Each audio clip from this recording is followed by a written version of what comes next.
The phone rang 7 times before going to voicemail. Again, my hands trembled as I tried my mother-in-law's number for the 9th time, watching my 4-year-old daughter Emma's face grow paler in the rearview mirror. Grandma's not answering. Emma wheezed, her small fingers clutching her chest. The allergic reaction was getting worse. "It's okay, baby. We're almost there." I pressed the accelerator harder, silently cursing Sarah and Robert Thompson, my in-laws, who were supposed to be watching Emma while I was at work. Instead, they'd left her with a new babysitter who didn't know about her severe nut allergy, all to attend their precious son Marcus's surprise promotion celebration. The hospital's emergency entrance finally came into view. Emma's lips were starting to turn blue. "Help!" I screamed, bursting through the ER doors with Emma in my arms. "She's having an allergic reaction." The next few hours were a blur of doctors, nurses, and the steady beep of medical equipment. Emma's EpiPen had helped, but she needed additional treatment. Through it all, my phone remained silent. No response to my 15 calls, 23 text messages, or 3 voicemails. It wasn't until Emma was stabilized, sleeping peacefully in her hospital bed, that my phone finally lit up. A text from my sister-in-law, Jessica. "OMG, Marcus got the VP position. Mom and Dad threw the most amazing surprise party. Where are you guys? You're missing everything." Attached was a photo of the Thompson family, all smiles and champagne glasses, gathered around Marcus in some expensive restaurant.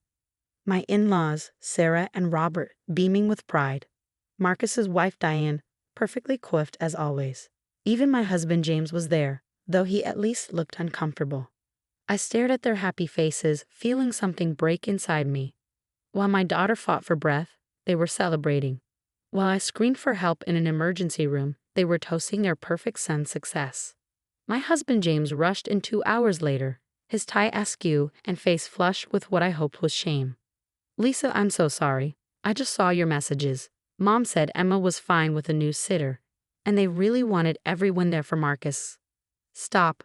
My voice was ice. "Just stop." He fell silent, looking at our daughter's small form in the hospital bed. "She could have died, James. Do you understand that? While you were all drinking champagne and celebrating Marcus's promotion, our daughter could have died." Mom said the sitter was experienced. The sitter didn't know about her allergy. I was struggling to keep my voice down. "Your mother didn't tell her.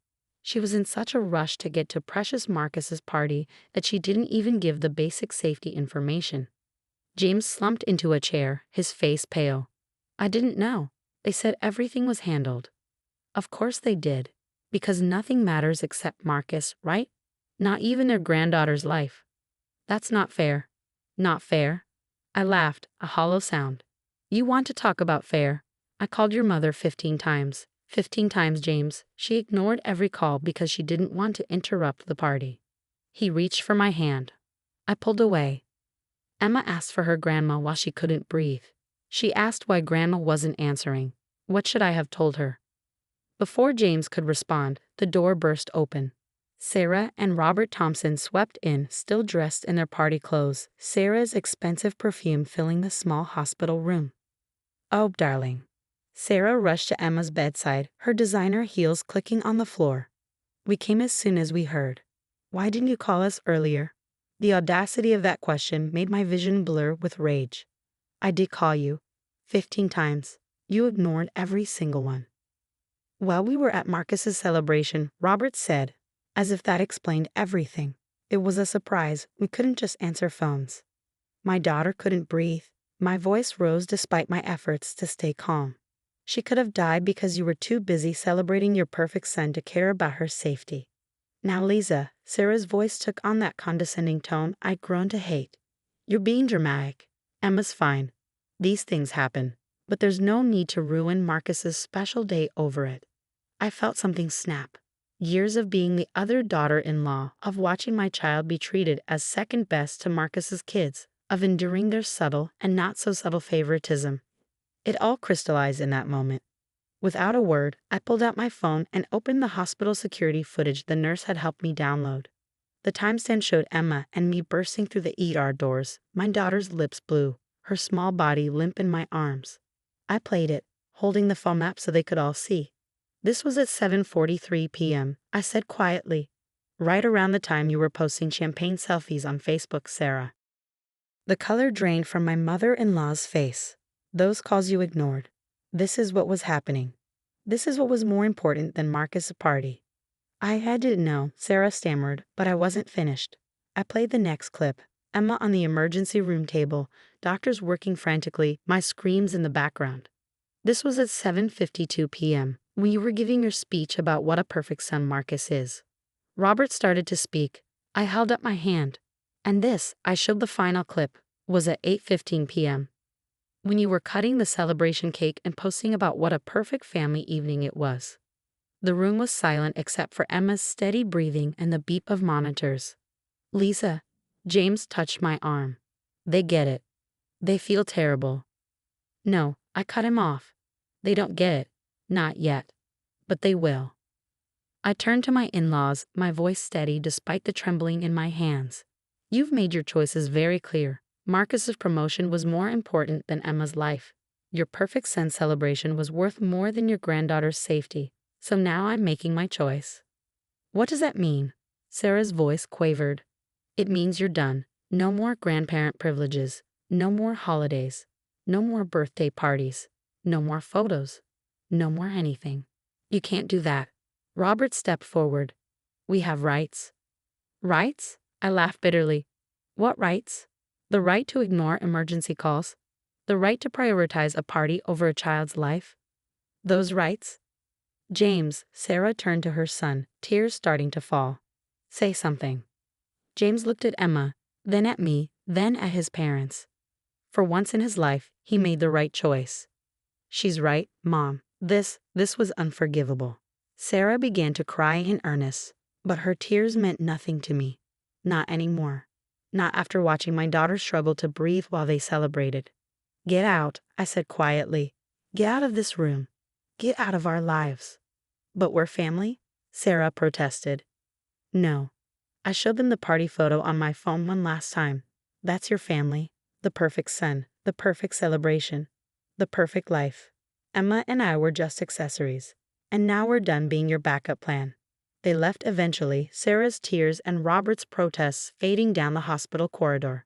James stayed, holding Emma's hand, his face a mask of shame and regret. I should have answered my phone, he whispered. Yes, you should have. I wasn't ready to absolve him yet. You should have done a lot of things differently.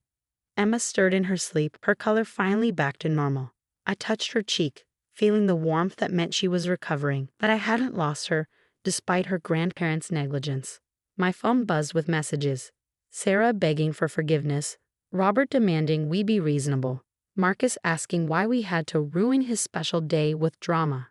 I blocked them all, one by one. Then I opened my photo album and began deleting. Every family gathering, every holiday photo, every forced smile at Thompson family events. I erased them all until only pictures of Emma, James, and me remained. They'll try to fix this, James said quietly. Mom won't let it go. They can try, I replied, watching our daughter sleep. But some things can't be fixed. Some choices can't be undone. He nodded slowly, understanding that this wasn't just about tonight. This was about years of subtle neglect, of prioritizing Marcus over everyone else, of treating Emma as less than because she wasn't their perfect son's child. I'll support whatever you decide, he said finally. Good. I looked at him steadily, because I've decided we're done pretending, done accepting scraps of attention while Marcus gets the feast, done watching our daughter learn she matters less than her uncle's promotion. Emma shifted in her sleep, her breathing finally easy and regular.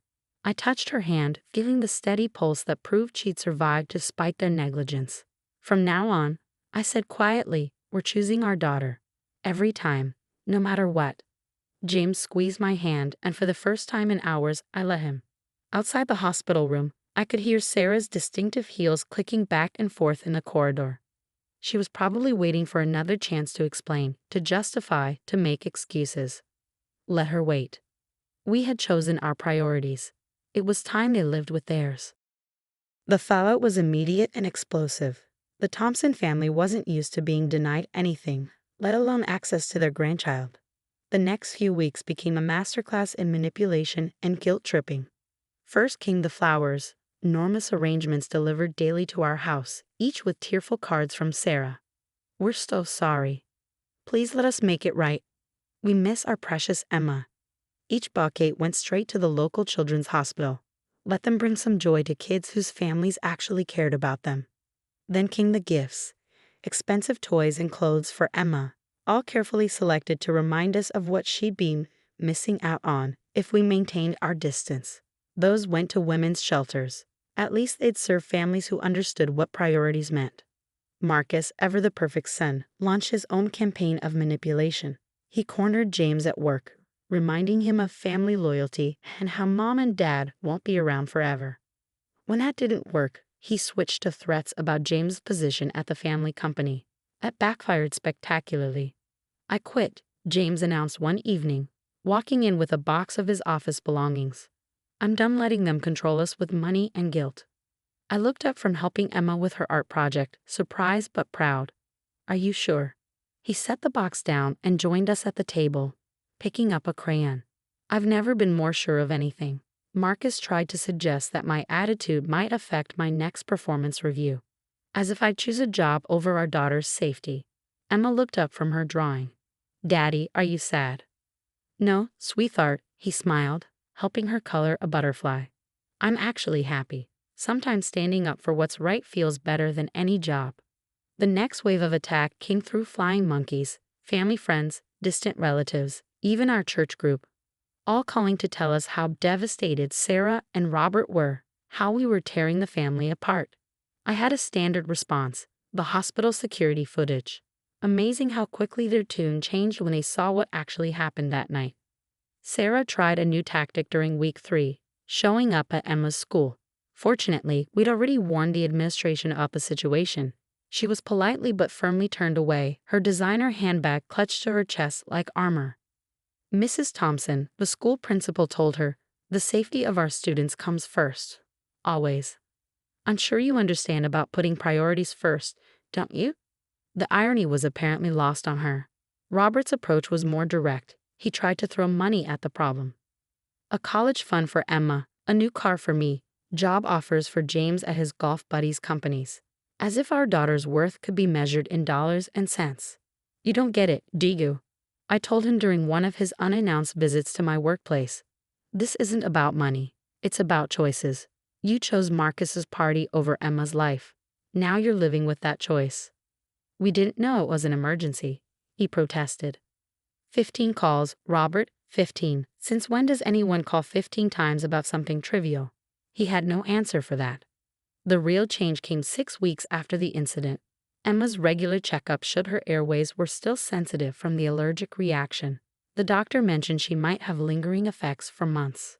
If she received treatment even 10 minutes later, he said gravely, we might be having a very different conversation right now. James went pale. That night, he deleted his parents' numbers from his phone. Sarah's birthday came around, usually a major event in the Thompson family calendar. This year, her perfectly planned party had 3 empty seats. The photos she posted showed her smiling, but her eyes were red-rimmed. Marcus's wife Diane tried to play peacemaker, inviting us to a casual family dinner that just happened to include Sarah and Robert. Emma misses her cousins, she wheedled, and the kids miss her. Emma missed a lot more than her cousins that night, I replied. She missed breathing properly. Somehow, that seems more important. The invitation wasn't repeated. The hardest part was explaining things to Emma. How do you tell a 4-year-old that her grandparents chose a party over her safety? Grandma and Grandpa made some bad choices, James told her one night when she asked why we didn't go to their house anymore. And when people make bad choices that could hurt you, we have to keep you safe. Like when I make bad choices with scissors, she asked. Something like that, he smiled sadly, but bigger. Will they make better choices? I joined them on the couch, pulling Emma close. Maybe someday. But until they understand why their choices were wrong, we need to keep our distance. She thought about this with the simple wisdom of children, like my timeout corner. When I have to think about what I did wrong. Exactly like that, I kissed her head. They're in a very long timeout. Weeks turned into months. The gifts and flowers slowed, then stopped. The flying monkeys found new causes to champion. Even Marcus's threats became half-hearted, especially after James's new job proved more successful than his position at the family company. Then came the photo that broke Sarah's carefully constructed facade. It was Emma's 5th birthday. We had a small party at a local park, just close friends, some of Emma's school friends, and my family. Emma was laughing, her face glowing with joy as she played with her friends, no sign of the breathing problems that had plagued her since that night. I posted one photo on social media, the first since cutting ties with the Thompsons. Emma blowing out her candles, surrounded by people who would draw everything as she needed them. Sarah's comment appeared within minutes. "How dare you exclude us from our granddaughter's birthday, after everything we've done for you?" For once, I broke my silence. "After everything you've done, you mean like ignoring 15 emergency calls? Like leaving her with an uninformed sitter? Like choosing a party over her life? You're right, after everything you've done, this is exactly what you deserve." The comment war that followed was epic. Sarah's friends defended her. My friends shared the hospital footage. Marcus called us attention seekers. James's new colleagues shared stories of their own toxic family cutoffs. Through it all, Emma played with her friends, ate cake, and opened presents, blissfully unaware of the drama. She was safe, happy, and surrounded by people who put her first. And really, that was all that mattered. That night, after Emma was asleep, James found me looking at the hospital footage again. "Delete it," he said softly. "What?" "Delete it. We don't need it anymore. We know what happened, and we know what we're doing is right. Keeping it is just holding on to the pain." He was right. I looked at the footage one last time, my desperate rush into the ER. Emma's too still form, the panic and fear of that night, then pressed delete. "They'll never admit they were wrong," I said. "No," he agreed. "But that's their burden to carry, not ours." Outside, the last light of Emma's birthday faded from the sky. Somewhere across town, Sarah and Robert Thompson probably sat in their perfect house, mourning their access to a grandchild they hadn't valued enough to protect. Their choices had consequences, and we had chosen Emma. Every time. 1 year later, on a crisp autumn morning, I ran into Sarah Thompson at the supermarket. She looked smaller somehow, her designer clothes hanging loose, her perfectly maintained appearance showing tiny cracks around the edges. She spotted Emma first, now a vibrant 5-year-old, helping me pick out apples. For a moment, Sarah just stood there, her cart frozen in the middle of the aisle, watching her granddaughter chat animatedly about which apples would make the best pie. "She's grown so much." Sarah's voice cracked slightly. Emma turned at the sound, her small face serious as she studied her grandmother. There was no running to hug her, no excited calls of grandma. Just quiet observation, followed by a turn back to the apples. "Yes, children do that," I replied neutrally. "They grow, they change, they learn who they can count on." Sarah clutched her cart like a shield. "Robert's sick," she said abruptly. "Cancer. Stage 3. I felt a flutter of sympathy, quickly suppressed by the memory of Emma's blue lips that night. "I'm sorry to hear that." He wants to see her. Before. Sarah's voice trailed off. Emma tugged at my sleeve. "Mommy, can we get these ones? They're the reddest." "Sure, baby. Put them in the bag." I turned back to Sarah, whose eyes were fixed on Emma's every movement. "Does Robert understand why he hasn't seen her this past year?" "We made a mistake," Sarah whispered. "We know that now. A mistake is forgetting to buy milk. You chose a party over my child's life." "Please," her voice broke. "He's dying." Emma finished with the apples and looked between us, sensing the tension. "Mommy, who's dying?" The simple question hung in the air. Sarah waited, hope flickering in her eyes. "Your grandfather is sick," I said finally, watching Emma's face carefully. "Would you like to see him?" Emma considered this with the direct honesty of children. "Is he still in timeout?" Sarah flinched. "That depends," I said, keeping my voice gentle. "Do you want to see him?" Emma looked at Sarah, then back at me. "Will he choose me this time?" Out of the mouths of babes. Sarah's cart rattled as her hands shook. "Yes," she breathed. "Yes, we'll choose her. Every time. Please." I knelt down to Emma's level. "It's your choice, baby. No one will be mad either way." Emma thought for a moment, then nodded. "Okay, but can you stay with me? Always." The visit to the hospital 3 days later was brief. Robert, thin and pale in his bed, cried when he saw Emma. Real tears, not the manipulative ones Sarah had shed during that year of exile. Emma approached cautiously, holding my hand. Hi, Grandpa. Mommy says you're sick. Yes, sweetheart. His voice was weak. I'm very sick, and very sorry. For choosing the party instead of helping me. The room went still. Robert's face crumpled. Yes. For that. For everything. Emma nodded, accepting this with children's simple grace. She pulled a drawing from her pocket, a family of stick figures. I made this for you. To feel better.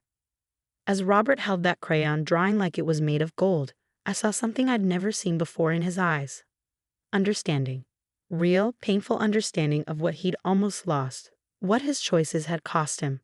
Marcus showed up halfway through the visit, stopping short when he saw us. For once, he didn't have anything to say. We left after 20 minutes, Emma skipping ahead to the elevator while I lingered in the doorway. Thank you, Robert said quietly. We didn't deserve this chance. No, I agreed. You did it. This wasn't for you. It was for her, because she's better than your choices were. He nodded, clutching Emma's drawing. We know that now. Robert passed away 2 months later. At the funeral, Emma held my hand and asked questions about death with the innocent curiosity of childhood. Sarah, hollow-eyed and grieving, watched us from across the cemetery but didn't approach. It was Marcus who surprised us all. After the service, he came to where we stood. I get it now, he said quietly, watching Dad at the end, seeing what really matters. I get it. I'm sorry. James nodded, accepting his brother's words. Sometimes it takes losing everything to understand what matters most. Could we maybe start over? Marcus asked. Do better this time? I looked at Emma, who was watching a butterfly dance over the flowers. That depends. What are your priorities now? Family, he said immediately. Real family, not the perfect image we tried to maintain. It wasn't instant reconciliation. Trust, once broken, takes time to rebuild. But it was a start. Sarah still struggles with her role in our lives. She's allowed supervised visits now, each one a reminder of what her choices cost her. Every time Emma coughs or has trouble breathing, lingering effects from that night, Sarah's face shows the weight of her guilt. But Emma, with her remarkable capacity for forgiveness, is teaching us all something about second chances. She's cautious but kind, wise beyond her years about the complexity of family love and human failure. Last week she had another allergic reaction, minor this time, quickly controlled. When I called Sarah to cancel their planned visit, she answered on the first ring. What do you need? She asked immediately. Should I come? Call an ambulance? Anything? I heard it in her voice, the difference between then and now, the understanding of what really matters. We're okay, I told her, just rescheduling to be safe. Of course, she said. Emma comes first. Always. And there it was. The lesson learned too late for Robert, but maybe not too late for what remained of our family. Sometimes the hardest choices lead to the most important changes. Sometimes it takes losing everything to understand what should have been prioritized all along. Emma recovered quickly this time and life went on. But something had shifted, permanently and fundamentally, in how we all understood family. It wasn't about perfect parties or promotions or keeping up appearances. It was about answering the phone when it rings. It was about choosing what matters most.